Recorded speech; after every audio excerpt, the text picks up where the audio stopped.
Pemirsa, pengamat pemerintahan Universitas Hasanuddin soroti tindakan yang dilakukan oleh Gubernur Sulsel Andi Sudirman Sulaiman yang diam-diam melayangkan surat ke pemerintah pusat untuk mengusulkan pemberhentian Sekretaris Daerah Sekda Provinsi Sulawesi Selatan.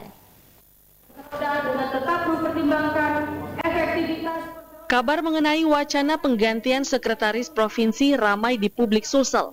Hal ini dilatar belakangi setelah Gubernur Sulsel Andi Sudirman Sulaiman secara diam-diam menyurat ke pemerintah pusat untuk mengusulkan pemberhentian Abdul Hayat Ghani sebagai Sekretaris Daerah Provinsi Sulawesi Selatan.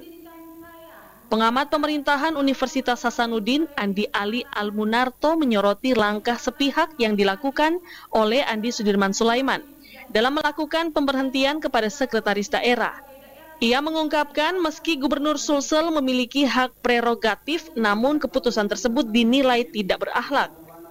Tindakan yang diambil oleh Gubernur Sulsel Andi Sudirman Sulaiman dinilai kurang bagus dalam hal pengelolaan manajemen dalam birokrasi, karena tidak memerhatikan track record karir seorang pegawai sehingga perlunya transparansi dalam melakukan suatu tindakan mulai pengangkatan kinerja, pencapaian, dan sebagainya.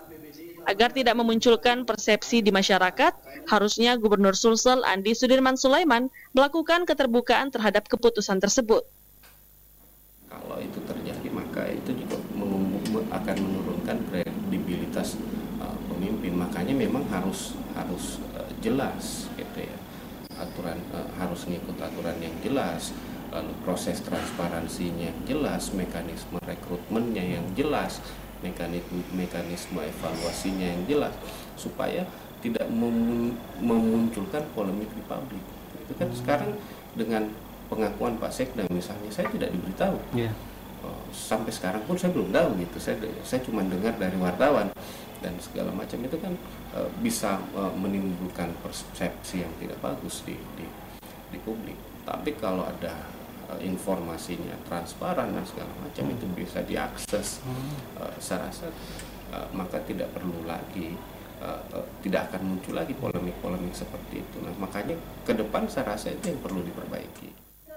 Ia menambahkan agar kiranya dalam proses penentuan jabatan tidak boleh dilakukan sewenang-wenang, harus dilakukan berdasarkan kinerja, melihat kapasitas dan kapabilitas pegawai tersebut.